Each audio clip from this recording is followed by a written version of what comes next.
a gun in the face. Then all of a sudden, they all kind of lined up. They pointed their guns at me. And this is the point where I thought, I'm going to die today. Started 2 years of horror for an American in Venezuela.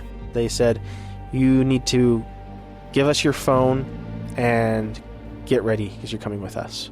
I'm Becky Bruce, and I spent a year researching and piecing together Josh and Tammy Holt's story about their ordeal in a notorious prison.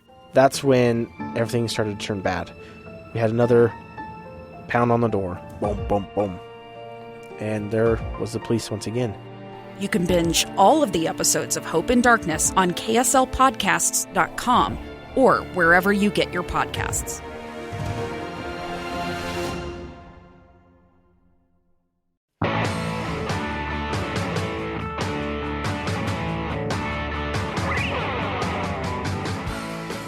Hi, welcome to Project Recovery, a weekly podcast about addiction and, well, recovery. I'm Casey Scott. That is Dr. Matt Woolley. Hey, Casey. How you doing, buddy? I'm doing good. You know, it's spring break. I'm wondering if I should do this with my shirt off. It's okay. You don't have to. Are you sure? Yeah. I mean, you are looking really fit and trim. Yeah, so, I mean, if you want, I will. Nah, it's all right. What are you going to do for spring break? Right after we record, I'm taking the kids up to the Lava Hot Springs. I love lava. Yeah, we're going to have a good time there, and then we're going to skip across the state of Idaho to see Weezer and the Pixies on Friday night. You're a rock and roll dad. We're going to have a good time. We saw them last summer here at USANA, and the show was great. So Pixies is probably one of my all-time favorite bands, but Weezer is kind of like the family band. It's the one band that everybody in the family really gets behind. So. Ours was NWA. Why am I not surprised? Well, we're a different breed. Scots. Yeah, South Ogden. And so that's what you're going to do and then come back home. Then we're going to come back home and be lazy. Hopefully the weather will clear up a little bit. We can go skating. Does everybody get a concert tee? You got it. For a show like that, you have to give everybody a concert tee. Yeah, you bet. So there's $300. Probably, yeah. All right. Yeah, I spend my money wisely. So we're going to do yard work. I've learned a couple things in rehab. Like we talked about on past episodes, I learned that my ex-wife was engaged. I learned that my 14-year-old daughter kissed a boy. Yeah. I also learned if you leave leaves out over the winter, it'll kill the grass underneath. Yeah, it does that. So we're going to do some yard work. Yeah, we've got to get some yard work done, too. That last snowstorm brought down some big branches in our backyard, so we've got a lot of work to do. We got to go to lava first, loosen up the muscles, then we'll come back. Do the yard Get work. in the hot pots, do a little rock and roll, and come back and do yard work. Exactly. That's how we roll. Sounds like a fun trifecta. Yeah, the kids will like the first two-thirds. All right. Well, we had a great episode last week with Dustin Hawkins from War. And afterwards, we sit around and we kind of talk about where the show's going. And like we tell everybody out there, this show's going to grow. It's going to change. But one thing we had noticed that over the time that we've been doing this, it's been very male-centric. That's true. Yeah. I get. We're both males. And we were talking about it, and we were wondering why we were getting all these male guests. Is it just because males are more likely to tell their story? They're unabashed by what the things they've done? I don't know. That's a really good question. I like to always go back to what does the research say, and I don't know the research on, that. Do you know any statistics or anything about addiction? Is it more male heavy or more female heavy, or do you think it's probably right down the line? I think that used to be what they said, but I don't know that that's true. I think the reality is that it's probably pretty well balanced. But that I need to go do my homework on that. So I can give you a homework assignment. Yeah, I'm a good little researcher. All right, you'll go to ask your friend Google. I might. All right, that sounds good. I have special research Google powers. Well, it's a big moment here on Project Recovery because we've got our first lady guest, and her name is Lisa. Lisa, how are you? I'm great, thank you. All right, Lisa, and you reached out to me on Facebook, and then after we talked a little bit, we found out we knew each other. We did. I had bought a townhome from your mom, and you had brought the kids over to check it out, and we were on the front lawn talking, and you had no idea who I was. But you knew who I was. I knew who you were. And so when this came out, you decided to reach out, and you wanted to tell your story. Before we get to your story, why did you want to share your story? I think it's very important that we as women have the opportunity to share our stories. All of us have a story, and addiction is a very dark and secret place, and if we can, get out and get into treatment and share our lives, we can help one another. And that's the key thing for me is helping another woman get clean and sober. Yeah. And one of the things is the stories are what kind of draws everybody together, and it's the details. So let's get to your story. When did the story of Lisa and addiction start? Well, I believe it probably started back when I was around 17, 18, going to parties. But before that, I grew up in Plain City, and I had a brother that was 2 years younger than I was. And he was home alone and was playing with my dad's .22 pistol. And I came home and found him. Oh. And so from that point, I didn't feel like I ever fit in, and I just kind of became a loner. That was a traumatic experience for you. I assume that he had accidentally shot himself? Yes, Is that he right? did. Okay. He did. That's awful. And so you were the one that came home and found him? I did. And how old were you at the time? I was 13 at the 13, time. wow. Yes. Let me ask you something. When a traumatic experience like that happens, did you have any counseling or therapist to go along with it, or how did you guys deal with that heavy situation? Well, I remember that my mother had taken me to a counselor, and being 14 and very headstrong, I just basically looked at them and said, I can handle this. I'll take care of it myself. And I didn't want any help. And so from that point on, the dynamics in my family were my parents clung together. They didn't divorce, and I was out in left field. And some families really get together and talk about their thoughts and feelings about something like that. Did you guys get together and talk? We did not. I loved my parents very much, but my father blamed me. He and my mom were a couple, and my brother and I were a couple, and I was supposed to take care of him.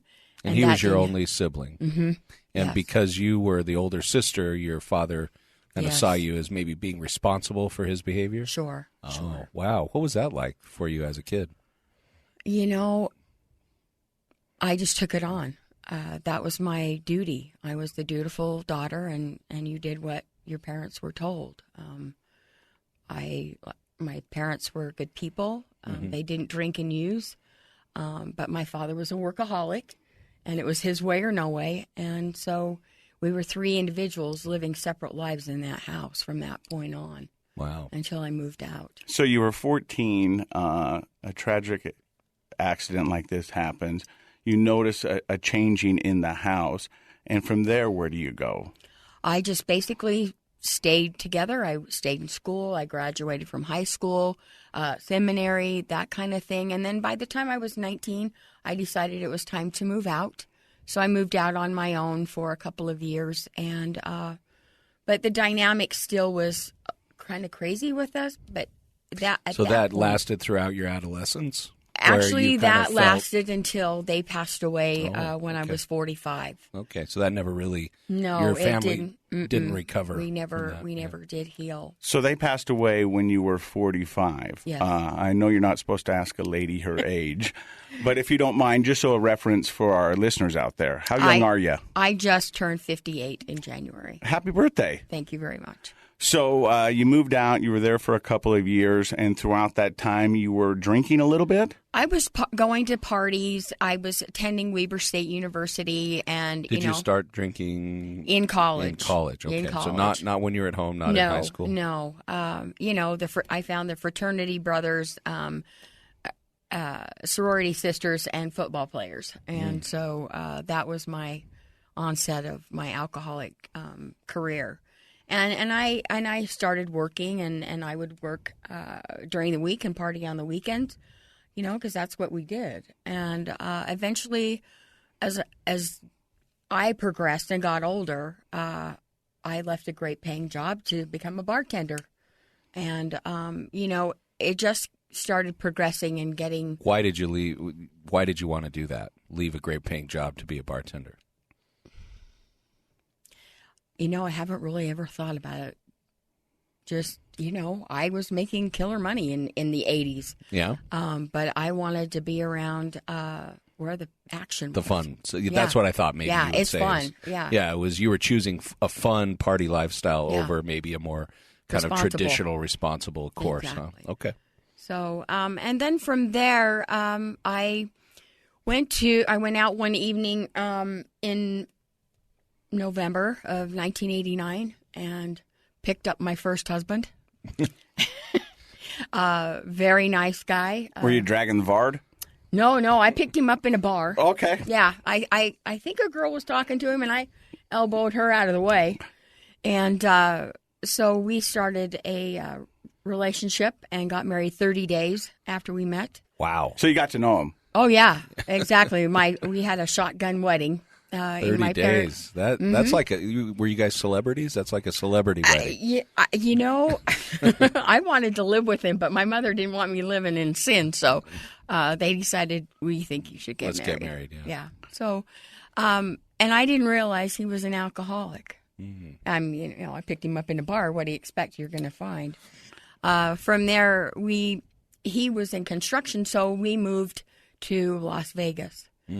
And that's where I crossed into the disease of addiction. I couldn't get him to join me or to quit. So I joined him. I joined him.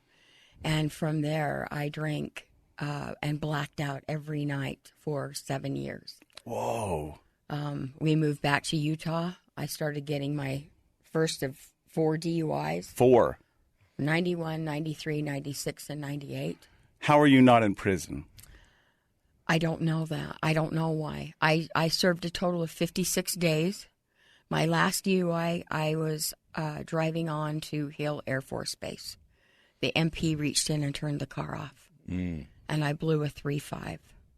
Now, for those out there, Utah law is .05. And it is now. Yeah. And at the time, .08. Yeah. Mm-hmm. Right. And you blew a what? 3.5 for my blood incredible. alcohol. That's incredible. For many, that's death. It is. It is. And so I want to go back a little bit because, when you said you moved to Vegas, you tried to get your husband on board with maybe slowing down. What was that like? Did you know that you had a problem then? Or did you just think, hey, this is not normal?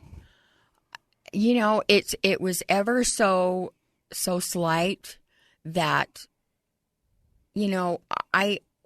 before I got married, I just drank on the weekends. Or I might drink Monday, Wednesday, Friday, Saturday. A lot of times when people start their drinking, you classify yourself as a weekend warrior or a special occasion. And then there's something that switches. Social drinking. Yeah, social drinking. But, you start to look for those. I mean, that's why St. Patrick's Day is a holiday. That you know what I mean? Right. Or Cinco de Mayo. You know what I mean? For a lot of us drinkers, it wasn't about the holiday. It was like, oh, here's a Tuesday, we can party. Yep. And not do it in isolation and not do it on our deck. It's just like, oh, why are you so drunk? It's Cinco de Mayo. Yeah. Because that makes sense. Yeah. But in your brain, it's just looking for any excuse, right? You are looking for an excuse. Right. And so you go from occasional drinking to weekend warrior. When do you go to everyday drinking? At that point, you go to the liquor store every single day to make sure that you have enough for that day, and you schedule it around your work schedule. If I had to go into work early, I'd go to the liquor store after work. If I stayed late, I made sure I went to the liquor store before I went to work. Because by the time I would get off work, the effects of the alcohol and the withdrawal had started to physically take over. I would be literally shaking, and the sweats and the physical condition. And I needed at least probably 6 to 8 ounces of straight vodka just to calm down. Just to calm down. And so you were having those withdrawal symptoms on a daily basis. You couldn't go a whole day without drinking. Wow. Okay. And so... And plus scheduling your whole life around I did. those and store visits. You have to schedule your whole life. Because if all of a sudden you go and there's not liquor there, it throws you in a tailspin. Yeah. I remember there would be times that you'd be waiting for it to turn 7 o'clock in the morning because you can't buy beer or before 7 o'clock. Before 7? Yeah. Okay. And so you would sit there and it would be 6:55, and those 5 minutes seemed like an eternity. Really? An eternity. Okay. So did you feel at that time, were you recognizing this is in control of my life? No. I'm scheduling my life around liquor store visits. I'm having sweats and shakes, and it didn't dawn on you. It didn't faze me. It didn't dawn on me. I just thought that was normal. That was the way it was. That had I become wasn't your the only normal. one going through it. My husband was going through the same thing, and we certainly didn't talk about it. And when we did talk about it, his parents were in recovery, and I said, I want to stop, and he said, I don't want to be like my parents, and I'm like, we are not going to be like your parents. And what did he mean by that? Because you guys were obviously drinking every day. I guess they didn't have really. They'd go to work, come home, and his mom would be in the kitchen cooking and cleaning, and the father would be watching TV and playing golf. Okay. All right, John Smith's got a question for me. What is it, buddy? I say we need to take a break. Take a break. We'll be right back. More with Lisa.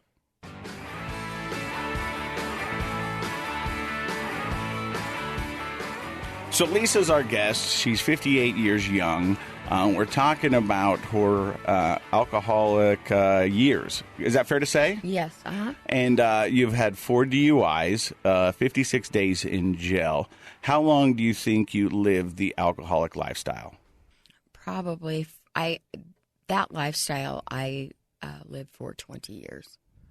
Can I jump in and ask a question? You had mentioned at the beginning that you lost your brother in a tragic accident, that was traumatic, and it really changed your family dynamic. And you were just 13 at the time that he passed away, and that your family dynamic changed, where you felt, you didn't say it, but isolated maybe and disconnected from your parents. But you didn't really start drinking until you were off to college. Do you feel like that trauma and that change in your family system, a lack of, I would call it, support in your family, did that influence your drinking at all? Or did you ever did you ever make a connection there, or did you feel like those were separate issues? No, they were very, very, very tied to one another. Deep down, I knew, or I took it upon myself, like I said, that it was my fault. And I believed that I should have died and not him, that my parents loved him more. Your father had kind of implied you were responsible for him, so you felt like maybe you should have been the one? Yes. And there were many, many times that I would drive down to the cemetery and, in semi-blackout and go to the cemetery and just sit there and cry. Yeah. Because I just blamed myself for so many years. Now, this happened when you're 13. You're 58 now. Have you ever sat down with a therapist or a counselor and kind of went back through that to kind of get your head around it? Actually, in 99, my uncle took me to a hypnotist in Brigham City, and I worked with her, and she took me back into that house, and being 13 years old again, and I worked with her for about 5 or 6 sessions, and when I came and was finished, I came out of that session totally closed. That huge hole that I had, that I was drinking, throwing alcohol and men and money and food and all of that came together. You felt some closure. I felt like a whole human being at 37 years old, yes. Oh, that's wonderful. Yes. So you felt like going back and working that through, you have a different perspective now on what happened. Uh-huh. Okay. So let's go back to your story. You started drinking at 18, 19 in college. And when did you sober up from alcohol? I sobered up from alcohol in November 4th of 98. Went through a treatment facility or treatment center with Davis County.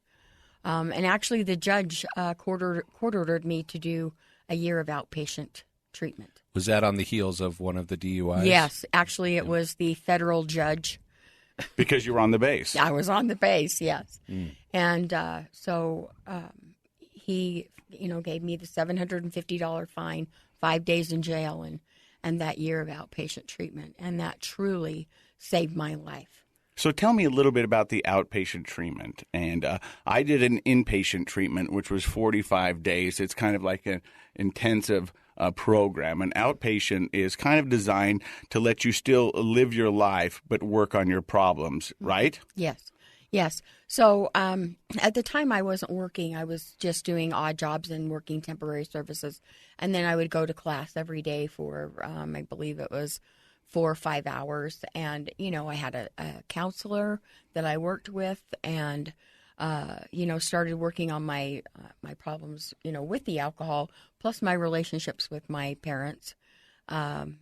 And so that's an intensive outpatient program, or what they call an IOP. Yes, it was. Okay. So that's 5 hours of class related to your addiction. Yes. And that was for every day for a year? It was every day for a year. Wow, that's a huge commitment.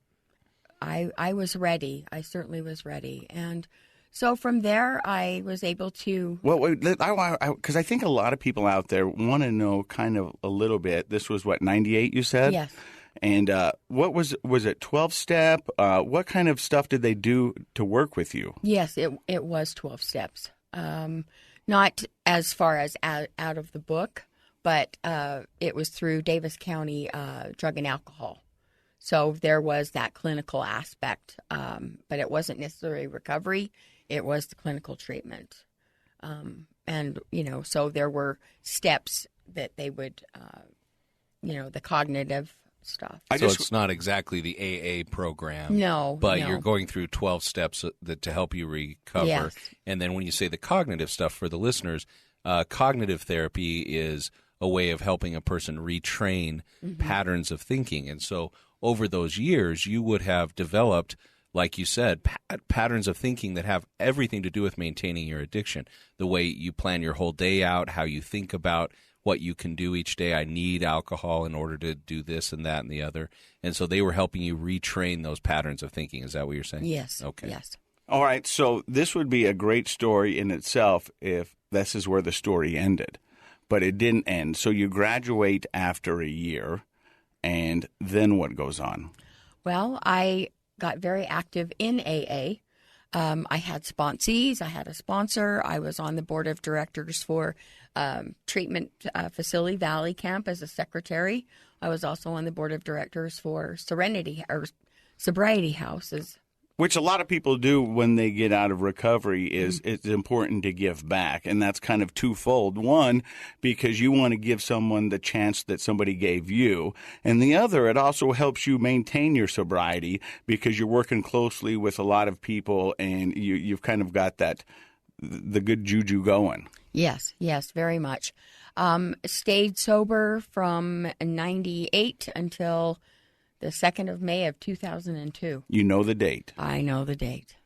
I had divorced my first husband and went up to the treatment center, the male treatment center, and picked up husband number 2. Okay, before we talk about husband number 2, so you divorced your first husband. So he's the one that didn't want to give up alcohol. He's the one that you moved to Las Vegas with, and he stayed with you all through treatment and sobriety and all that. Was your sobriety the thing that ended the divorce? Actually, it was the alcohol. He just couldn't quit drinking.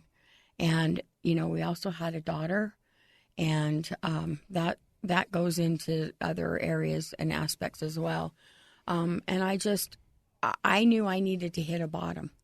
And so... you were looking for a rock bottom after you went through... Oh, of course. So you hadn't hit your rock bottom yet, not with 4 DUIs, a year in rehabilitation centers, and that you were still looking for rock bottom, but you were sober. Because I had missed one key point in the 12-step process. I'd forgiven everybody else except me. And when you're doing 12 steps and doing that 4-step and being honest, you have to put your name on top of that list of resentments and fears and harms, and I put everybody else. Why do you think that was so hard for you to do? Because I wanted to continue to punish myself, because I felt like I was still I wasn't a good mother, I wasn't a good wife. So those things that had suffered, the important things that had suffered because of your addiction, you just couldn't forgive yourself for. Yeah. What was it like? I mean, we're really fortunate to have you here today to talk about the female perspective, and one of those is being a mother. I mean, Can you talk a little bit about Sure. what that was like, having an addiction and also trying to be a mother? When we found out we were having our daughter Hillary, we were ecstatic. But also on the other flip side, I couldn't stop drinking. I didn't drink the whole pregnancy, but I knew enough about the effects of alcohol that could happen with the fetus and the baby. And so the last trimester, I white-knuckled it, and I didn't drink. So you didn't drink the entire pregnancy because you knew? The very last half. I did the first because I didn't realize I was expecting. But anyway, so we have this beautiful child. We're still together. And finally, I move him on and move him out of my life. And, of course, I now have my own place. I'm trying to work. And she's getting neglected as far as my parents came and would take her, and I would let them take her because I got so bad I could not be a full-time mother. I couldn't be a full-time employee. I was a full-blown functioning alcoholic. You were married to alcohol. That was my first love. Yes. And so what year was your daughter born? In 1991 or 92. 92. And so that was still in the throes of I was still in my throes. Yes. And so by the time she was 5 years old, my mother and dad came to me and said, she needs to be somewhere where she's safe. And so I agreed to that and signed over guardianship for them to take her. Okay. And because she needed to be in a safe place. And I'm grateful for that. Kids need that stability. They do. And you recognize that. And it must have been hard. I can tell you're getting a little emotional, and I appreciate you being willing to share that. But it must have been hard having those mothering instincts and wanting to take care of your daughter, but knowing that you were succumbing to alcohol every day. Well, and that's the thing. I gave her to my parents before my last DUI. And my mother said to me, if you can stay sober a year, you can have her back. And in my head, I was like, I don't even know if I can stay sober tomorrow, let alone a week or a year, And finally, after the last DUI, and started going to treatment and doing the things that were healthy for me and seeing that she was taken care of and how my father, in his will, I knew at that point that I would never get her back. What do you mean by that with your father? That he would keep her. They would keep her to keep her safe. Okay. And basically to keep her away from me. Now, and excuse me if I'm getting too personal, but do you think they were doing that for her safety, to hurt you, or? I don't think they were trying to intentionally hurt me. I think that my dad wanted a second chance of raising another child. Mm-hmm. And I totally understand that. But he knew I wasn't going to be good for her. It didn't, we had a conversation. I was like 2 years sober. And I said, Dad, please, can I have her back? And he said, no. Mm. And I said, why not? And he said, because. And I said, Dad, there are women out there in far worse situations than me. And he goes, she's staying with me. And then what happened? She was 5 at that time? Yeah, I was 37 and she was 5. May I ask how you guys' relationship is now? My parents passed away in January and October of 2006. Mm. And at that point, my ex-husband and I gave over parental guardianship to her best friend's parents that lived next door. So they raised her from the time she was 14 until she was 18. She lived with them. Do you have a relationship with her now? I do. She's 26. She's a strong, sassy, great woman, and she is a wonderful mother and a stepmom. And I have a beautiful granddaughter. And our relationship is very good today. All right, so we kind of went through the first part of your story and all of that, but that's just halftime for you. So what we're going to do is have you stick around. We're going to come back and talk about how at 40 you decided to go down a different road. You're listening to Podcast Recovery. Thank you to everyone to support Project Recovery. We want you to tell your friends, give us a rating, hit the subscribe button. Thanks to Dr. Matt, thanks to Lisa, and our producer, John. He's way too cool for school, Smith. And Project Recovery is a KSL podcast.